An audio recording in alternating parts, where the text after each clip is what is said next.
tal você parar um instantinho do seu dia para ouvir a voz de Deus? Todos nós temos problemas nas diversas áreas da nossa vida, com a nossa família, com amigos, com trabalho. Enfim, que tal você parar um pouquinho e tentar entender os sonhos, os planos de Deus para a sua vida? Mas eu queria convidar você para estudar a palavra de Deus junto conosco. Abra sua Bíblia em Atos, capítulo 17.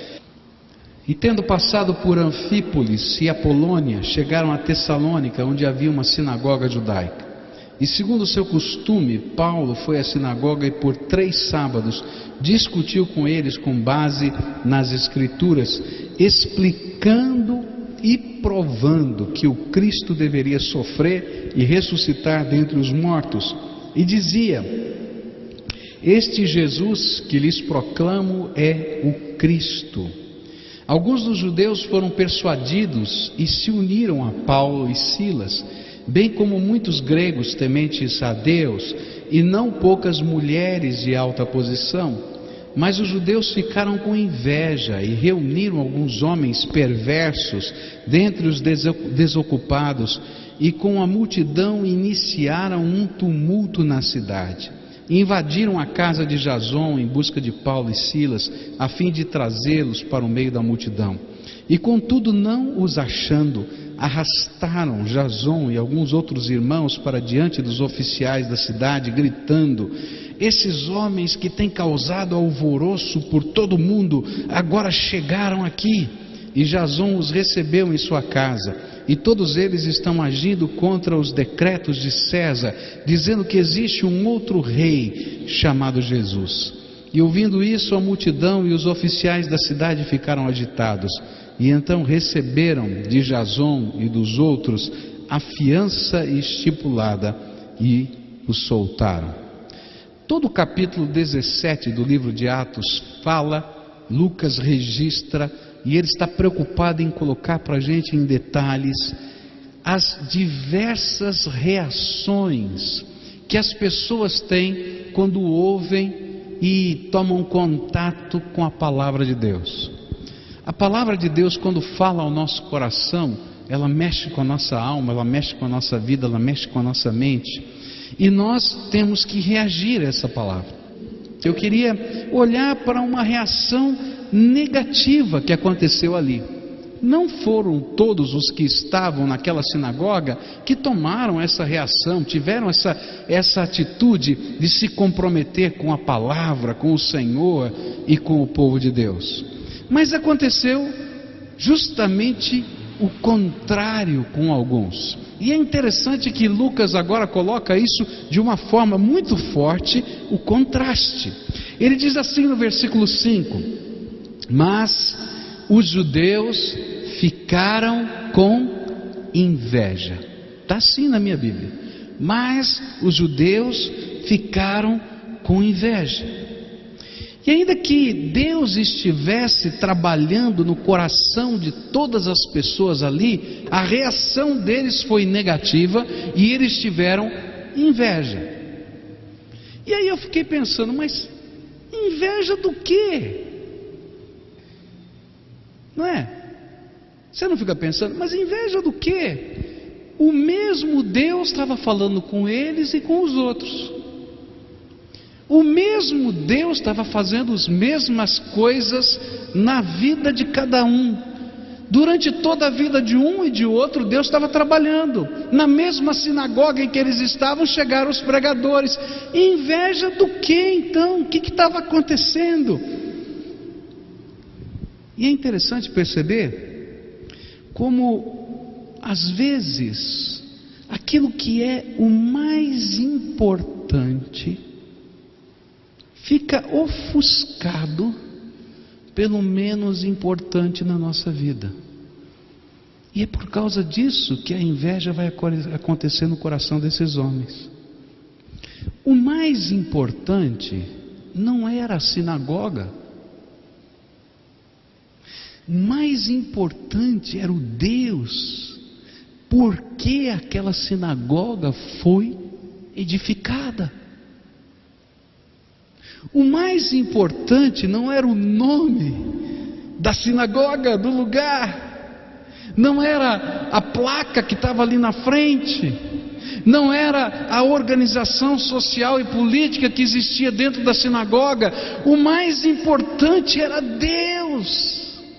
E era por causa de Deus que as pessoas se juntavam, e é isso que quer dizer sinagoga, ajuntamento, para buscarem, para estudarem e para ouvirem a palavra de Deus. Mas de repente eles ficaram cheios de inveja, porque aquilo que era menos importante tinha tomado o coração deles, e o mais importante, que era Deus, não podia ficar lá.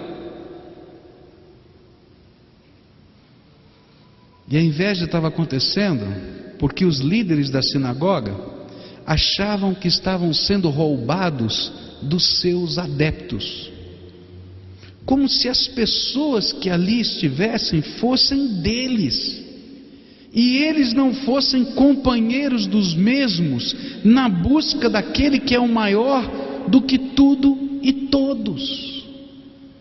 E aí eles começaram a ter inveja. Não é estranho isso? A inveja, em termos de fé, sempre virá quando o que é de menor importância, como o lugar, a liderança, o nome, a bandeira dos homens, a agremiação, tomar o lugar daquele que é o único que tem valor, o Senhor Jesus na nossa vida, a verdadeira razão da nossa busca. Por isso, se nós queremos servir a Deus, nós não estamos buscando adeptos, irmãos. Nós não estamos procurando adeptos para a nossa causa. O que nós estamos buscando são irmãos comprometidos, da cabeça aos pés, com Jesus, porque o resto é resto. Nós não queremos construir um reino humano, porque se nós fizermos isso, estaremos lutando contra Deus. Nós queremos ser súditos do único Rei, Jesus Cristo. Nós não nos organizamos para ter força política, mas para que a glória de Jesus enche essa terra, e esse é o propósito de existir uma igreja.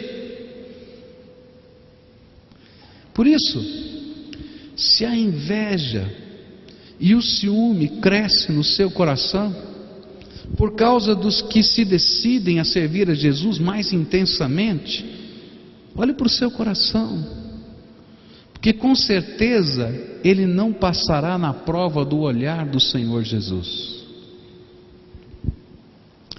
Agora, é triste dizer, porque esse tipo de inveja não acontece só na sinagoga de Tessalônica, não. Está acontecendo hoje, no meio do povo de Deus.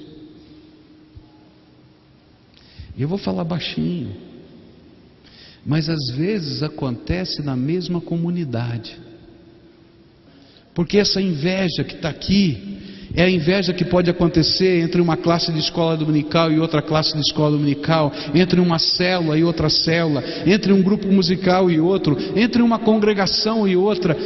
Meus irmãos, não é isso que Jesus está querendo. O menos importante tem que continuar sendo menos importante. O Senhor tem que ser o primeiro na nossa vida. Se a inveja ou o ciúme estiver no seu coração, é porque você não está focando a sua vida no reino, mas está tentando construir o seu reininho entre os homens. E o pior é que esse reininho vem disfarçado em santidade. E o pior é que às vezes vem disfarçado na defesa dos valores eternos.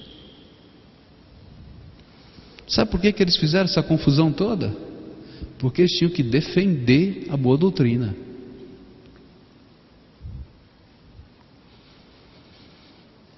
Mas na verdade o que Deus estava mostrando para nós nesse texto é que o que havia dentro do coração deles não tinha nada a ver com fé, doutrina, comunhão com Deus ou santidade. Era só inveja mesmo.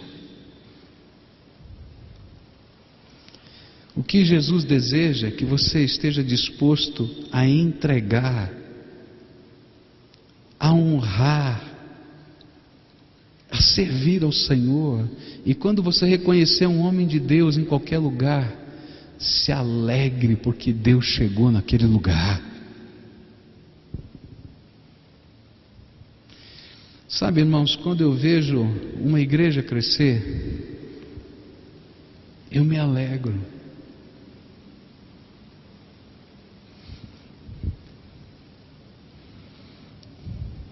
Sabe por quê? Porque o reino de Deus está chegando em outros lugares que eu não posso chegar. E o reino é dele. Eu me lembro de uma discussão há muitos anos atrás, num grupo de pastores. É triste confessar isso publicamente, não é?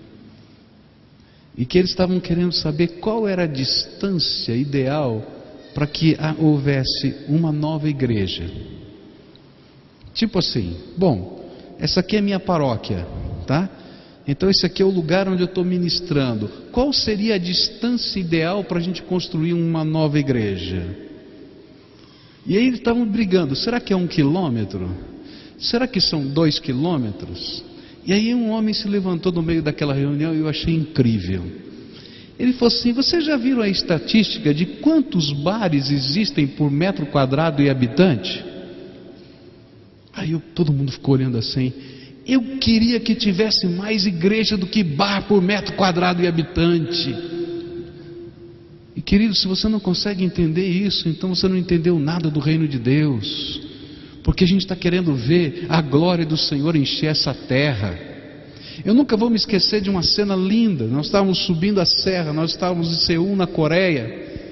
E lá existem muitas igrejas nos lares, nas casas, nos apartamentos.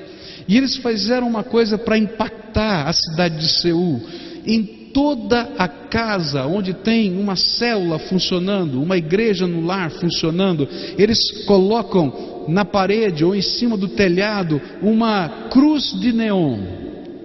E queridos, quando o ônibus estava subindo a serra e a gente estava saindo de Seul, a gente olhava para a cidade de Seul e a gente via aquelas cruzes de neon pintando a cidade toda, e a gente sabia que aquele país era um país que até 40 ou 50 anos atrás era completamente budista, e que hoje 50% da população teme e confessa Jesus como Senhor da sua vida. O coração da gente vibrava. Mas se você é só um religioso que não coloca Jesus em primeiro lugar, então a inveja vai entrar no teu coração. E a inveja é um sentimento sutil. Ninguém gosta de dizer que está com inveja. Você escuta, você vê, o cara está morrendo de inveja, está doido de inveja, está babando. A gente diz que está babando de inveja. Eu? Com inveja? De jeito nenhum. Não é verdade? Porque a inveja é um sentimento sutil, tremendamente sutil. E sabe como ela se disfarça na vida da gente? A gente começa a achar os defeitos do outro e não consegue perceber a coisa mais importante, que é a beleza de Jesus na vida do outro. Mais importante é nunca deixar o que é prioritário, Jesus e o seu reino, em segundo plano.